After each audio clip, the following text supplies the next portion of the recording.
It's warming up. It was cold. Yeah. But now it's tasty and funky. Cheese is like wine. It needs to come up in temp a bit so you can fully. I know, but I always forget every time. Even the wine, even the wine in the fridge, and then I was like, crap, 6:30. I should have taken these out like 15 minutes ago. Yeah, I took mine out a little early. I think they're kind of coming up in temp a little bit. Yeah, they were a little cold. They were too cold. Okay, 52. Bad. Hello, everyone. We'll just wait a few more minutes. Oh, hey, Christian. Wow. So Joanne's here. Wonderful. 53 people. Oh, that's so many people. I love Yeah, it. I know. Wow, it's been Hello, so everyone. long. So long. 10. I think since the exam. Oh, yeah. Everyone just talk among everyone. Say hello to each other in chat. I'll wait till there's like another, I don't know, a few more minutes for people to log on. Alana, Andrew. 57. So many people. Ah, look at that. Colin, Alana. Anna. This is wonderful. All these fun people. Yeah, the wines, yeah. Though you gotta like get them warm. We'll talk for like 5 minutes and then we'll get into the wine. But wow. Hey, Ashley. Hey, Ashley. Oh my God, there's so much information. Oh, there's so many people. Hi, Ashley. Cutie. Neil. Oh, Christopher Bradley. Brad. Christopher Hart. Okay. Oh, look, everyone's here. Okay, great. That's nice. Amazing. Okay, well, I'm going to start. Hello, everyone. Welcome to Wine Coach Chablis.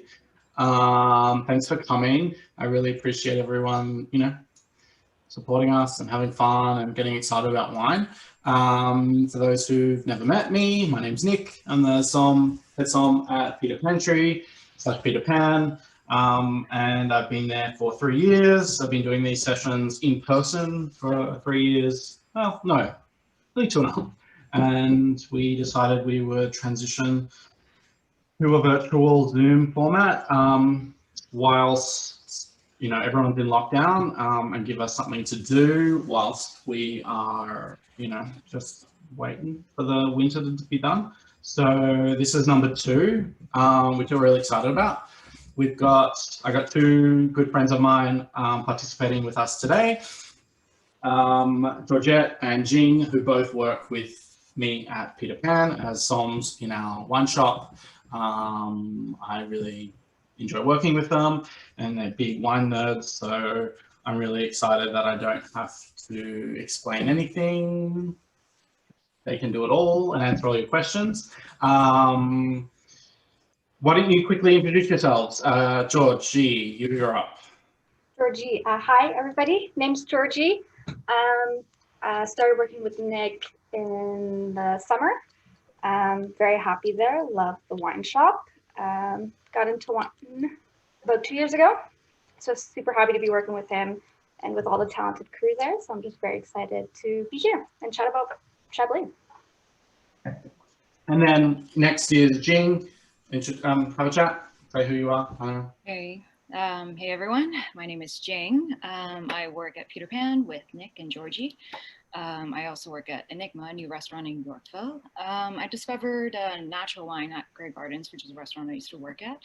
It really encouraged me to dive deeper into the world of wine. And I started taking classes consistently for the last few years. And I would really like to travel to different wine regions in the world, visit producers, and know more about wine. Thank you. Wonderful. Everyone's a little nervous and a little scared, so just everyone be nice and don't say mean things in chat. And then obviously our secret hidden somm, Rachel, who also works at Peter Pantry, she's online in the chat, ready to answer any questions, which is great because I can't read and talk without it being super obvious. So if you've got any questions or any comments, or you want to ask something, where do we have to wine, whatever, just ask, put it in chat, and and Rachel will be there. Rachel also has a podcast called House Wine that you should all download. It's really good. I've listened to it. I know Jing and Georgie both have as well. So if you are feeling like nerding out on some wine, download it. It's really fun and it's a great listen. Anyway, on with the show. Chablis.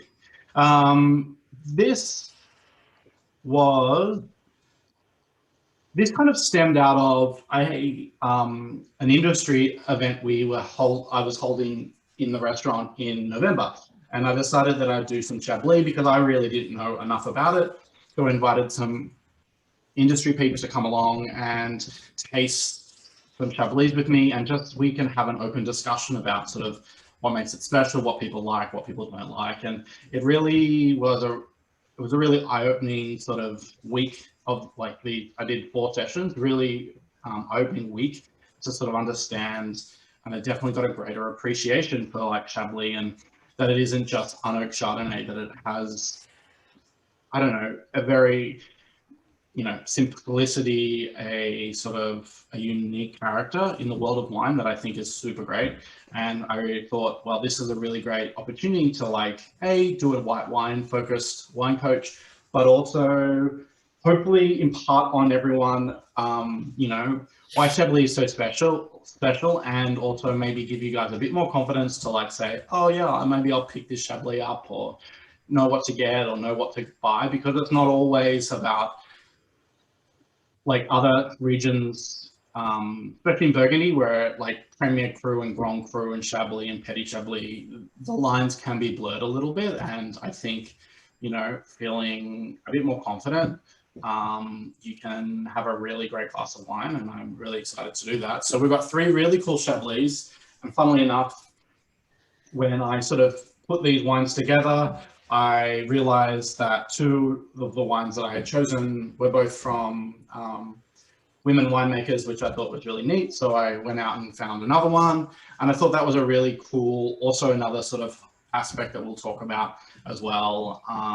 But onto the first wine, because that's what we're here to do, taste wine. Number 1 is, I'm going to put it, Georgie, why don't you start by explaining what your thoughts on number 1 while I copy and paste it into the chat. Yeah, sounds great. Wine number 1, Domaine Oudin. I hope I'm pronouncing that wine name properly. So it's a sister winemaking team. Natalie is the head winemaker there with her sister Isabel. And they're kind of more southern part of the region. And I think most of their grapes are southeast facing. But all stainless steel here. For me, this wine is very classically Chablis. It's got lots of tart green apple, almost like a grapefruit quality to it that I find too. And then I'm really getting the lees. They age on lees for quite a while, and I think that's coming out a lot, kind of this almost croissant quality. Yeah, it's a good point. It's I was just sort of, as I painted it, while Chablis is unoaked traditionally and isn't thought of as sort of at the great heights of Meursault and the great sort of villages of Burgundy, it isn't a thin wine or a light wine. There should be lots of flavor and lots of concentration in it, and you can definitely get that in number 1. It's there's so much to unpack, but it also doesn't feel, for 2018, it doesn't feel young or immature. I think it's probably a better word. It doesn't feel I wish this would be great in 5-10 years, which you will always feel when you drink young sort of Burgundy from the more classic regions. Yeah, for sure. Yeah, no. Do you have anything to add? This wine, yeah, I mean, it's definitely opened up a lot since I first tasted it. It's pretty ripe. 2018 is a pretty ripe. Oh, sweet, yeah. 2018 is a pretty ripe year, considering in 2016, 2015, I believe, and 2019 was pretty bad years. But yeah, this is great. Lots of good fruit, ripe fruits, good crop. It's nice. It's so delicious. So good. Oh, I'm so happy about this one. That texture on the palate too from the leaves is like, it lingers. Like that finish is so long, and I think that comes from that textural component. It just carries that fruit just a little bit longer too. Yeah, I really enjoy like how lees interplays in Chablis. Like you get this funky kind of like cheesy rind kind of, like sometimes I like, if there's ever a wine that I think is corked and I realize it's Chablis, it's probably not corked. It's just like has this like dense kind of like pungency with the from the lees and like this minerality that you kind of mistake for like cork tank, but Yeah. it's just like really metallic ceramic kind of minerality. Yeah, it's super delicious. Yeah, there's like almost like a I don't know how to explain it other than like smoky rock quality that I'm getting. It's got this savory smoke with being separate from oak smoke kind of. Oh, I love this one so much. I want to add that this is also a machine harvest. So 95% of grapes are machine harvested in Chablis. However, our next two producers, they're both hand harvested. So that makes a difference as well. And also, Natalie likes to harvest later. So that way she's able to kind of just get the grapes. Yeah, our next wine too, like harvest later. Yeah, there's a lot of, but like, there'll be a lot of things as we taste along that like, you'll notice like that these producers do slightly differently and from the norm. And, you know, when you realize, but when you begin to appreciate how small Chablis is, and it's a very small region, it makes, you know, such a tiny amount of wine compared to other regions of France. It's easy to see how this like, I don't know, like mono style of wine like has a like reputation of just being one like very like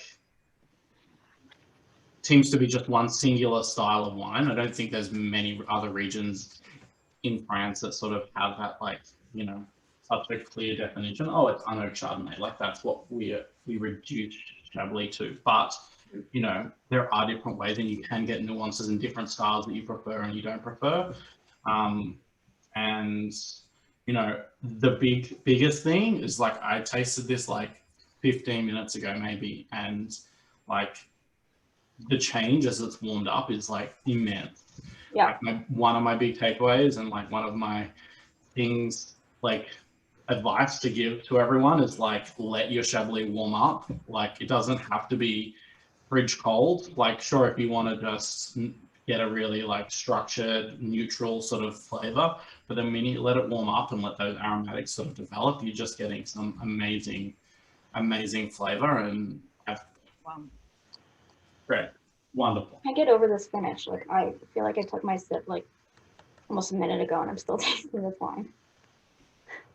So good. Oh, it's so good. Yeah. Yeah. I don't know if you mentioned this already, but I'm sure you did, but all female winemakers here today, so that's also yeah. Awesome. I mean, I've had one of their premier crews before as well.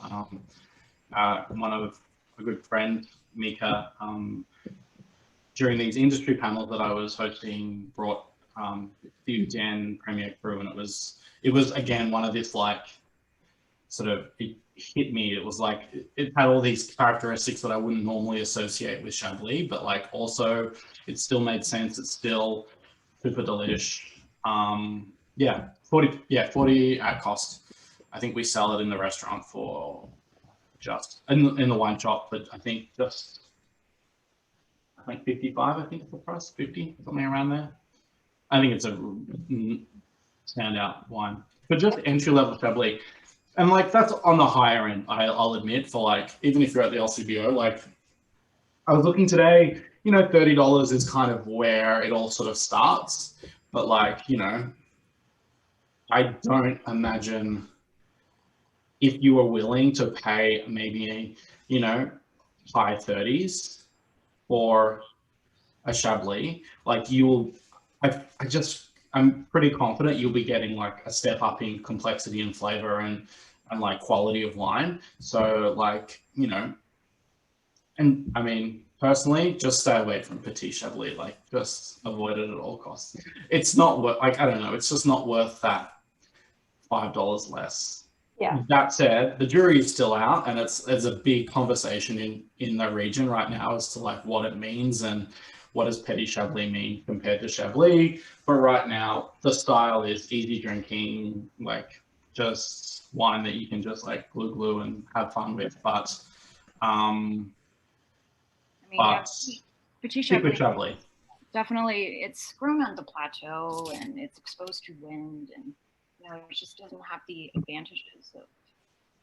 I mean, definitely at a restaurant, don't buy Petit Chablis. Just like you're not even worth paying that markup. You're not paying for anything except a margin that's not worth it. Wine number 2.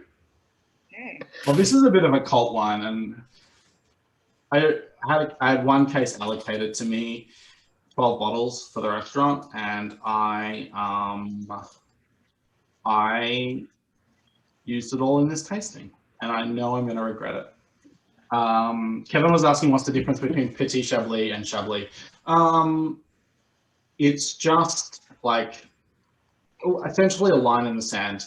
In the 50s, they made a distinction that to be called Chablis, you had to be on a certain kind of rock called Kimmeridgian, and that was kind of the legal definition. So anything that's any Chardonnay vines that aren't on this soil, Kimmeridgian clay, can't be called Chablis. So, oh, Rachel does a perfect. Rachel, of course, she's figured it out.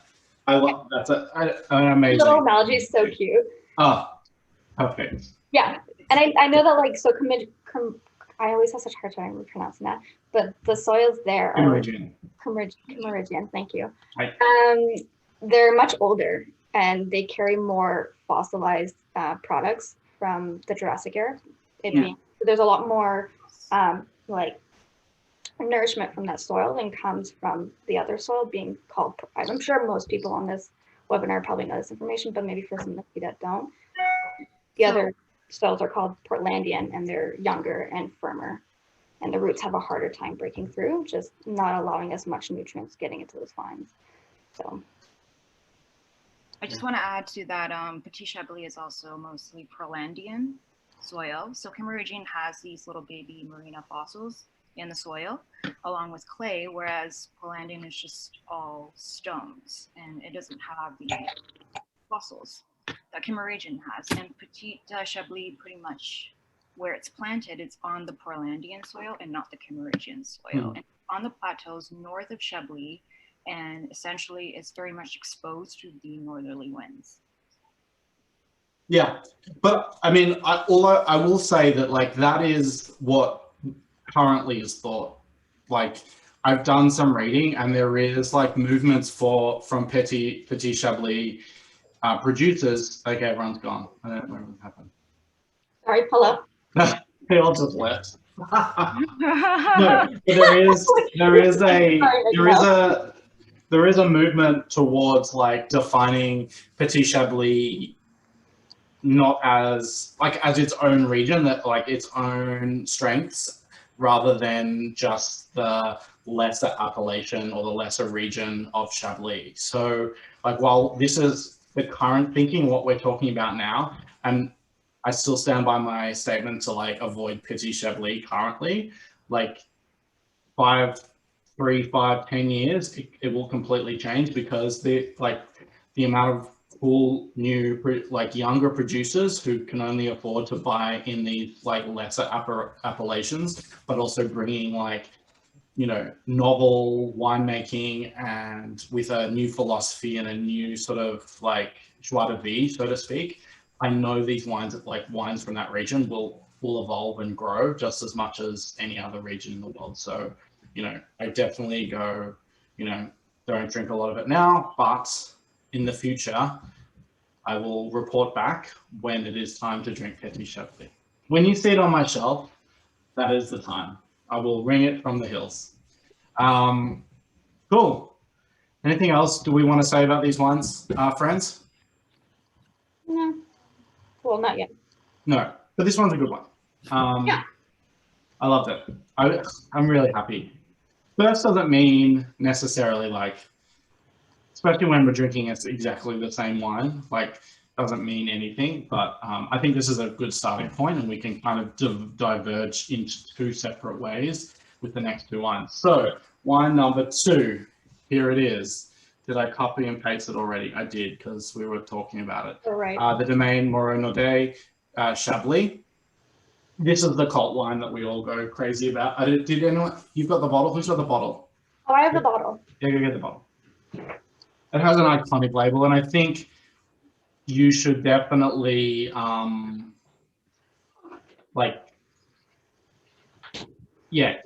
keep this late label in. Oh, I shouldn't be doing that. That's simple. That hand gesture. But keep that like label in like somewhere in your head, and like if you see it, you should know that this is a really solid producer in Chablis. Anyone want to talk about this wine? Jing, why don't you start this time? Okay. Jing, go. Yeah, this is definitely a very cult wine. So Stefan Moreau started this with his father in 1993, and unfortunately he passed away. But he's inspired by Vincent d'Aubisat, similar sort of style of winemaking, using a mix of steel and wood. Yeah, this wine is, Virginie is his wife, who currently took over the vineyard. And yeah, this is, they're both very talented. Stefan is incredibly talented. Let's have a smell. Oh, there's just so much fruit going on in this There's wine. so much fruit. And I think it's a testament to, I think they're one of the last people to pick. Like Stefan and his wife who took over, they're usually the last people in their vineyards. Obviously, they're not taking the chart-sized grapes or anything. They're very picky about what they end up choosing fruit-wise. But I think that extension and those few more, sunlight days on the vine definitely show here in the glass.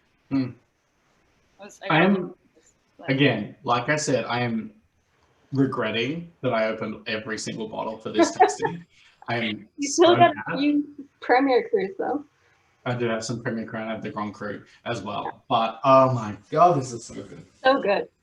This is this is where this lineup. These are all fantastic, but I have to admit that this is my wine. If anyone wants to buy me a present, buy me a bottle of this wine. I love the label too. It's such like I can put this on my shelf as like a little. Oh yeah, it's beautiful, iconic, and it's kind of one of those wines that I know I could probably see like in any wine bar around the world if I'm traveling, and like I know I can just like, I don't want to sound too bougie, but like, I could be in New York or in Melbourne or in Tokyo and I'd see it and I'd just like, this is my start of my night. This is a sign of like a really fun, amazing night. And this wine cannot disappoint. I don't know. It's so great. And I think it's got a great balance.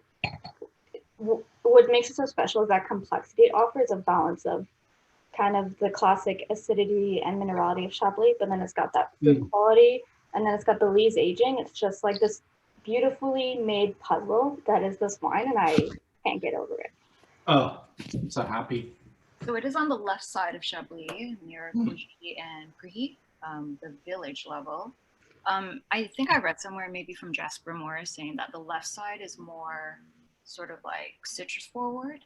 This is just broadly speaking, that it's more grapefruit and sort of orange. And then on the right bank is more brighter, like peaches and apricot. But yeah, this is on 22.5 hectares. The vines are pretty old, between 30 to 50 years. And yes, like Georgie said, it's late harvest. They harvest later. So this is the map of Chablis, which I'm sharing with you now. The Moreau-Naudet, their Chablis comes from this region. Sorry, this is a really slow computer, slow website. And it's broken. Doesn't matter. Oh, here it is. sort of. Oh, hello. Oh, I also want to add that this in terms of the style of the wine, it's sort of similar in the new camp of Yeah. growers like Thomas Pico Yeah. and Alice and Olivier Demore. Yeah, I think that's important. If you can't maybe find Moreau-Naudet and you want something similar, I think, yeah, Pat de Lou or Alice and Olivier Demore, they're kind of these like new winemakers and new styles of Chablis that are coming out. And you'll see them more and more in restaurants. Probably not right now because of COVID, but in restaurants and in boutiques, these wines are really making a hit. Patrick Pugh's too, kind of those. Yeah, I should have tasted him. I mean, really, now that I think about it, it completely slipped my mind to taste a Patrick Hughes, considering he's a Canadian. I know, he's a little Quebec boy. That's the wonderkin of Chablis. I apologize, but maybe we'll do another Chablis of like Premier Cru level, maybe in a few months, where we can drink some Premier Crus. But sorry, what I was saying is this is Chablis here. This is the village of Chablis. The Grand Cru sites, I mean, are in reds. And then the Moreau-Naudet, their wines come from this region, which doesn't really mean anything. It's just, I mean, it doesn't really mean anything in the context of anything, but just, I don't know, in case you're curious. And then the Oudin comes from this region here, just above the village of Shinshi. Yeah. I just want to add to the Patrick Pugh's wines.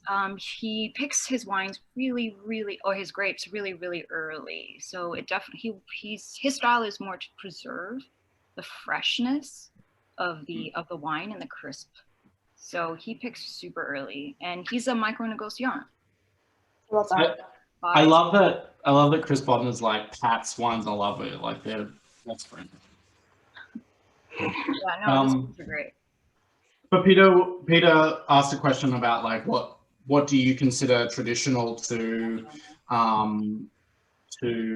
modern or new style to more traditional style?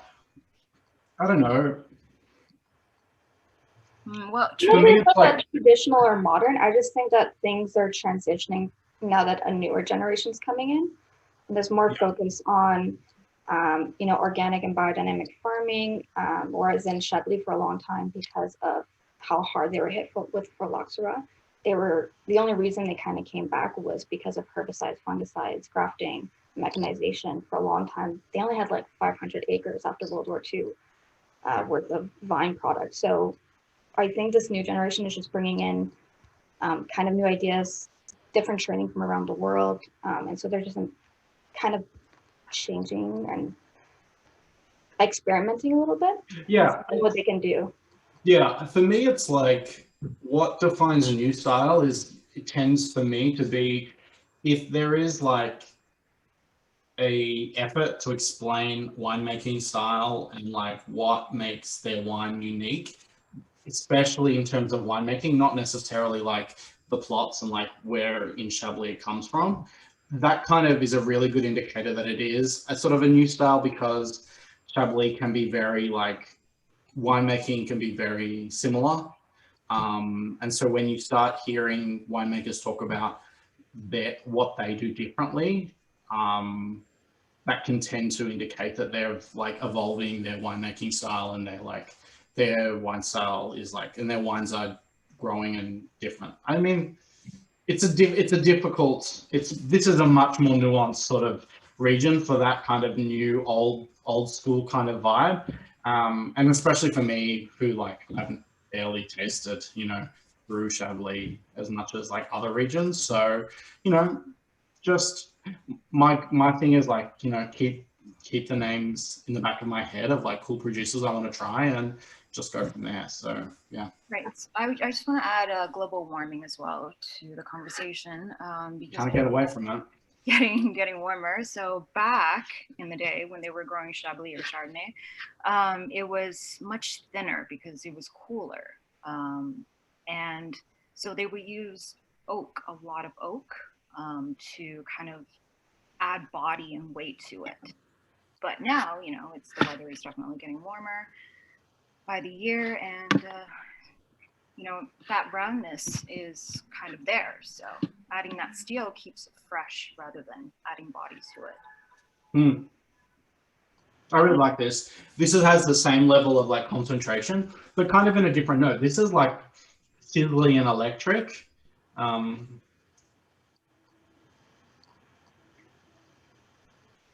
But like number one is like super like lazy and like funky and cheesy and like a little, yeah, moldy kind of vibe. Yeah, I'll be honest. And it also the beginning of that like incense kind of like, I don't know, like this frankincense-y kind of like potpourri kind of thing that goes on right in the mid palate. And then number two is just, I don't know, it's like searing like minerality. It's delicious. This wine has more time on lease than the Oudin. It's 20 months on lease. Oh, that's cool. Predominantly, it's in stainless steel, so you know maybe the other part has a little partial oak influence.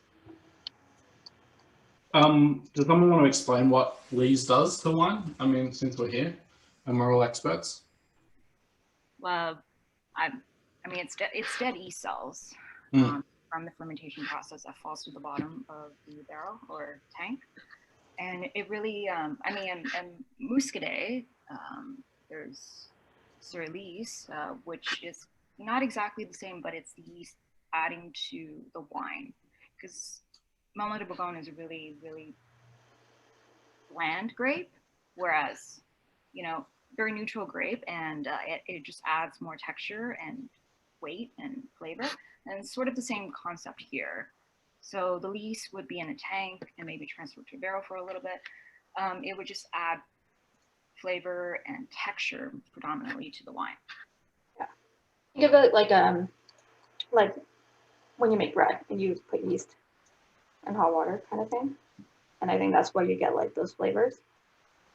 But I mean, people are going to ask you in your professional life, and Lees is going to be one of them. What Lees? Like I have to admit, when I'm working on the floor, I try to avoid terms like Lees. I know, but you got to have it in. You got to have that answer in your back pocket. What is Lees?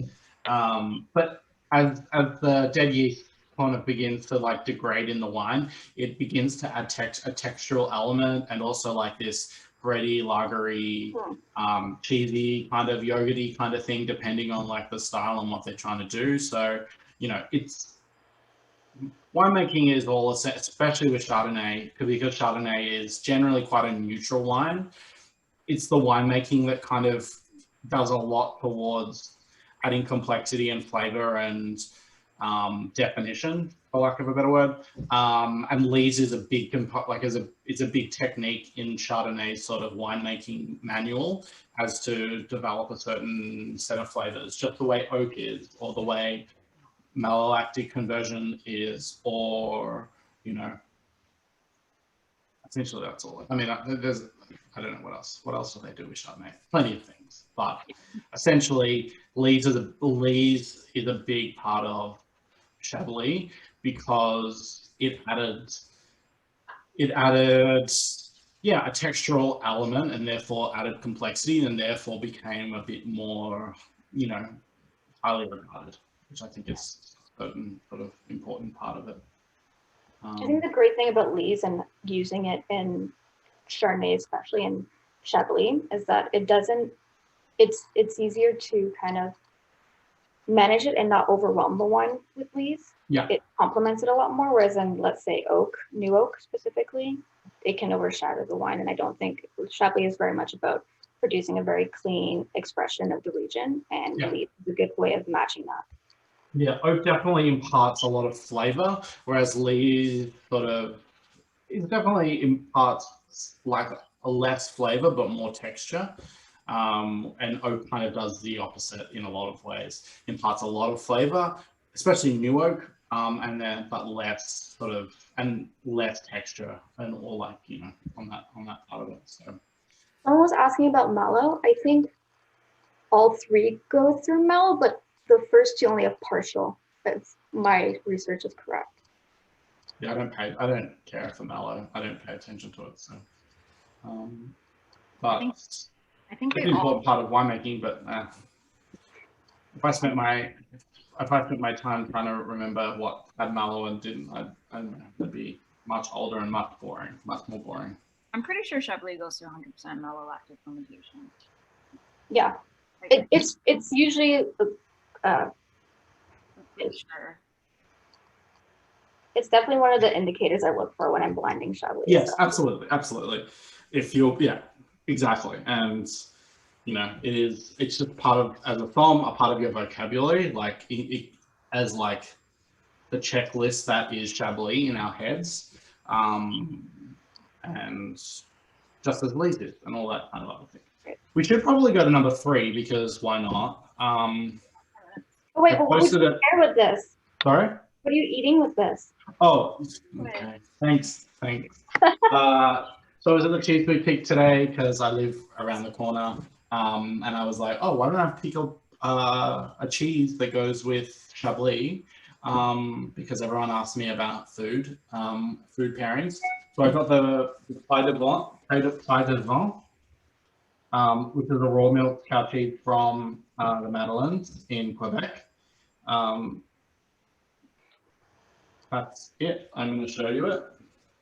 This is how they do it on YouTube, if anyone watches YouTube. So that's the cheese. But I kind of wanted like something a little funky, but also a little like soft and like cow's milky and lots of flavor, but not like, you know, cheddar-y thing. Right. So, right. Oh, it's so good. It's like a little stinky, and that's exactly what I want. The stinkier the better. That's what I say. Oh yeah, it's great. Yeah. So that's the cheese corner of the day, of the session. You have to start a new show. That's not, I mean, that is not the worst idea I've ever had.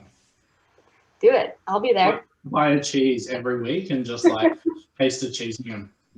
Oh, I'll put it in chat. I'll put the cheese in chat because my French is, well, not French because I'm an Australian and I can barely speak English, let alone another language. Raw cow's milk from. Nope. From Boo Boo. Oh, look, Rachel's coming in. I love this. I did post a second one, but I will post it again. I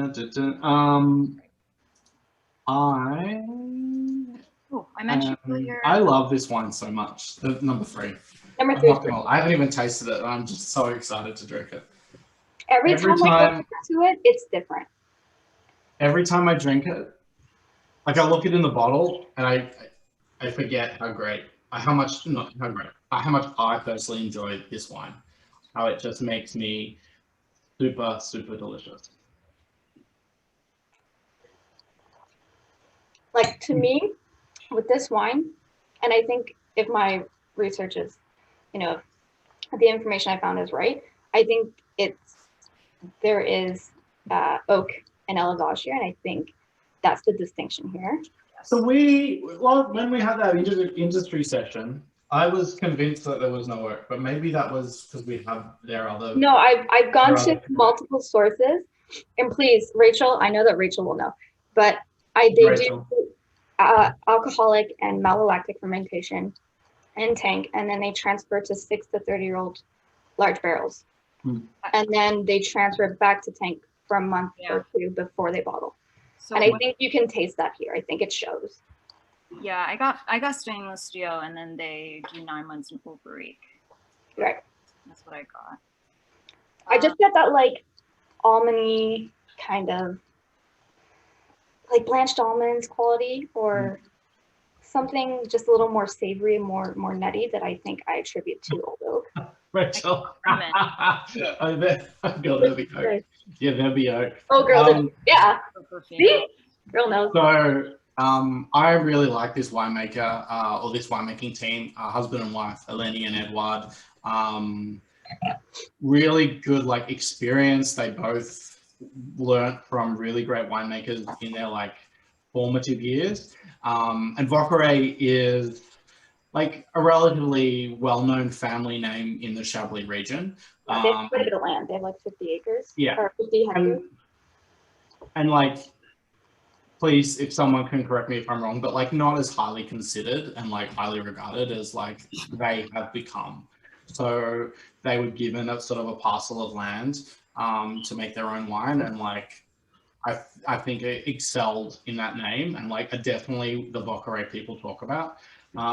This one is their Basta Chapelot, Right. which I'm going to show you in a map because it's actually really funny. Oh, it's cute. It's important to note that I know that, well, not that I know, I didn't talk with him, but I think Edouard, when he was like working with his family, the Vocoret family, he was kind of eyeing this piece of land for when he came back to acquire some from his family. Yeah, so this is like Chablis here. This is the south east edge of the Grand Cru like area, and then Monti de Tournai, which is considered one of the top tier sort of premier cru vineyards. And this is La Chapelot, and then just underneath it is Basta Chapelot. And then if you, this is Google Maps, but if you look in, that's the chapel, that's the Chapelot. Oh, Chapelot. Yeah, so I thought that was cute. It has a little like in the middle of a like this whole vineyard, they just have a little thing. I just want to add that Eleni, who's Edouard's wife, she also worked with Vincent Dovisat and Natalie. Oudin, yeah. Yeah. Yeah, these two are, yeah, so she tried, and I think that that use of oak comes from her training with Dovisat, because Dovisat uses oak at every level. Mm-hmm. And I think that Revenue are like the top Chablis winemakers in the region. And it's a good point, right? To say that like if you ask people to describe Chablis in 2 words, they would say unoaked Chardonnay. Right. Like for people who love Chardonnay or who like unoaked Chardonnay, like the go-to is, oh, have this Chablis. And like that's not actually the case. Like in the high-end Grand Cru wines of Chablis, definite use of oak.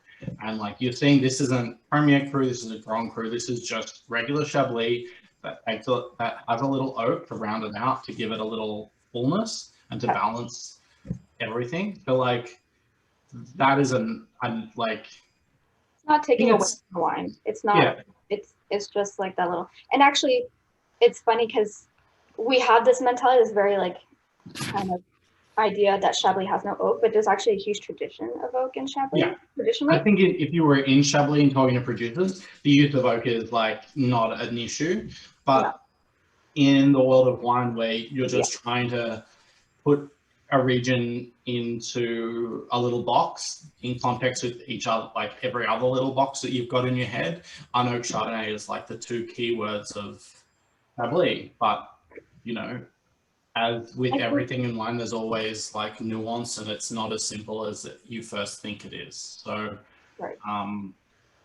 yeah, and I love this one. I love it, love it, love it, love it, love it, love it, love it. All these wines are fantastic. I'm so glad you invited me for this panel, because I feel like I lucked out. This is such a good one.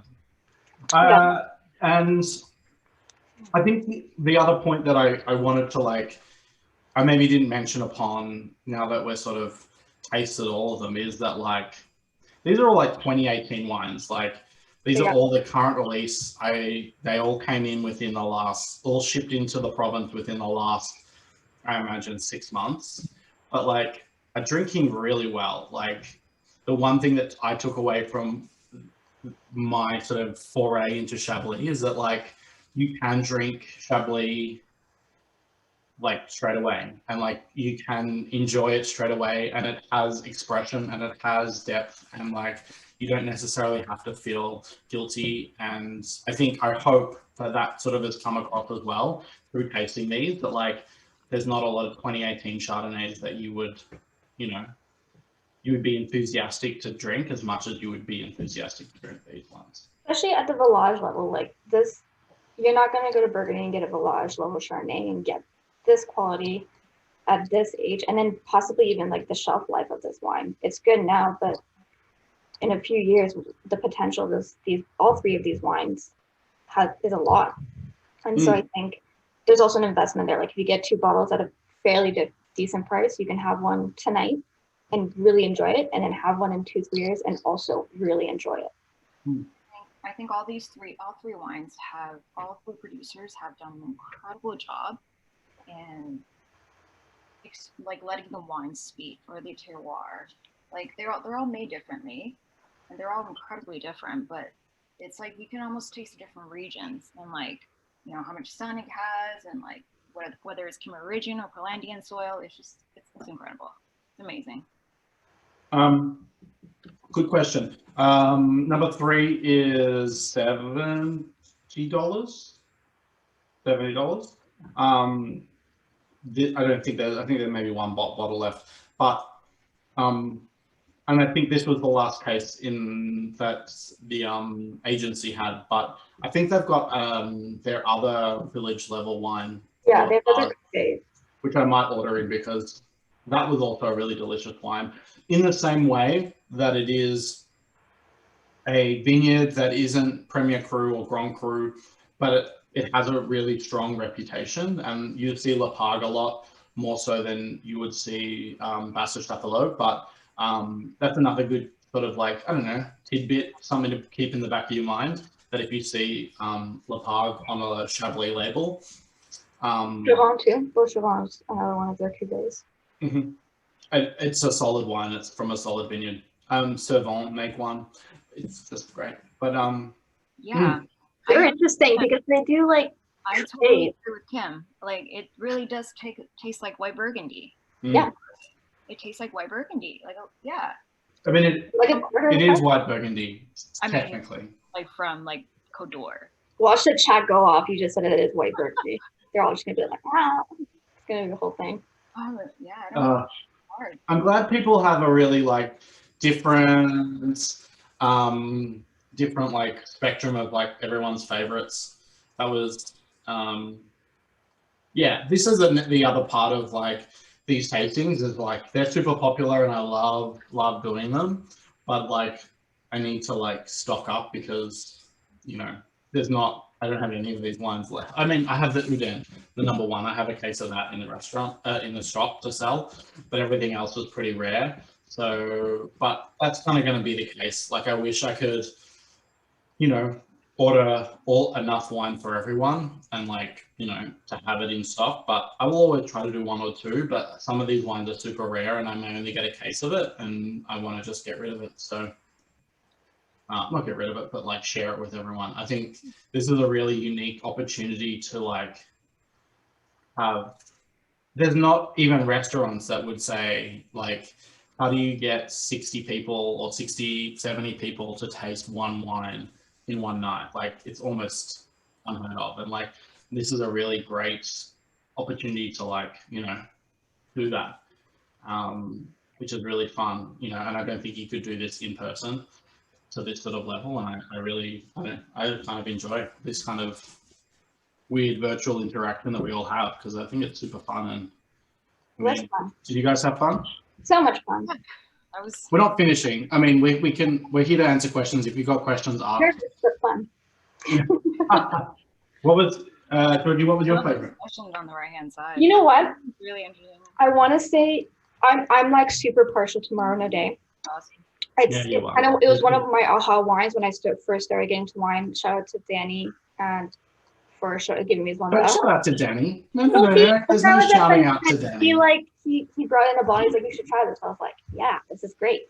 But the more I sit with the Vocoret and it's developing, I might be leaning towards that a little bit more. There's just like, both are fantastic and both are very I think I've got a bottle of the La Pargue in my cellar. Let me see. Yeah, show the label.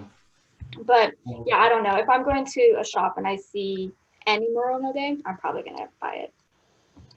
I think Vocoret is really young. I mean, I think they only started in 2016. Vocoret 2013. It was the first vintage. But I think 2016 is when they started doing everything by themselves. Like they're bottling their own cellar. That's the La Pargue. Yeah, they have the cute little You got that sticker, right? The little label sticker. Oh yeah, I got it. Where is it? No, I lost it. Yeah, we opened the case and there was like stickers. There were stickers in the case, which is Yeah. feels so many things in my mind. Jing, which one's your favorite? I really like 2 and 3. It's kind of hard for me to say. No, right? We're just so different. I mean, like, there's so much complexity in 3. It is an incredible wine, Right? but I really like 2 as well. It's like it's like having children and like you're like, who's your favorite? You don't I have think one. the fruit on 2 it's just perfectly balanced. Yeah. You know, 1. You're both such like fan people, culty people who love the Moreau-Naudet. Oh my God. Millennials and their wine cults. I know. But I like number 3. I don't know. The nose is just so perfumed and just I've never like I don't know. We're saying something about like an incense quality that I really like. Yeah, I haven't really got that marker down, but so good. Oh, Rachel was asking. Well, another Rachel. How did we discover these wines? Well, as Georgie was saying, she worked at La Banane, and there's some there. Danny, a good friend of ours, all their wines. That's kind of how I think. I feel like Danny was with me when I tasted these wines for the first time. The Vocoret, I think I was convinced to buy for the restaurant back when we had a wine list, and it was through opening them with other people and opening them for people that people like really told me who knew more about Chablis, because I'm still very dumb about Chablis, but like who told me how great and delicious this wine was. And the Oudin I only tasted recently, and I'm really excited because it's a great price point and it's a good entry level Chablis that sort of delivers deliciousness. Yeah, I get blood orange. Yeah, I do get like, I think when I wrote down my notes, I wrote like mandarin orange. So I get that citrus quality for sure. Peter citrus. So as we wrap up, make sure you follow Georgie and Jing on Instagram, tag us in your photos. It helps spread the word. It helps us make these things sort of successful. And, especially in these winter months and the lockdown, the more tickets we sell, not to be like a blatant salesperson, but like the honest truth is the more tickets we sell and the more people like participate, like the better, like, it keeps our business alive, which, I wouldn't be as sort of frank as I would, but, it's still 2020 in the restaurant world, it's 2020, even if our hearts and our minds are in 2021. But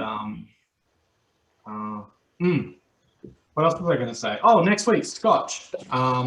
Next week is Scotch class. It's a little adjacent to wine, but super fun. Our colleague Ash, who is somewhere, oh, there she is. She's in chat.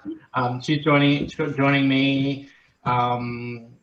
She's a big Scotch nerd, and I'm excited to taste Scotch. I love Scotch. I don't drink enough of it.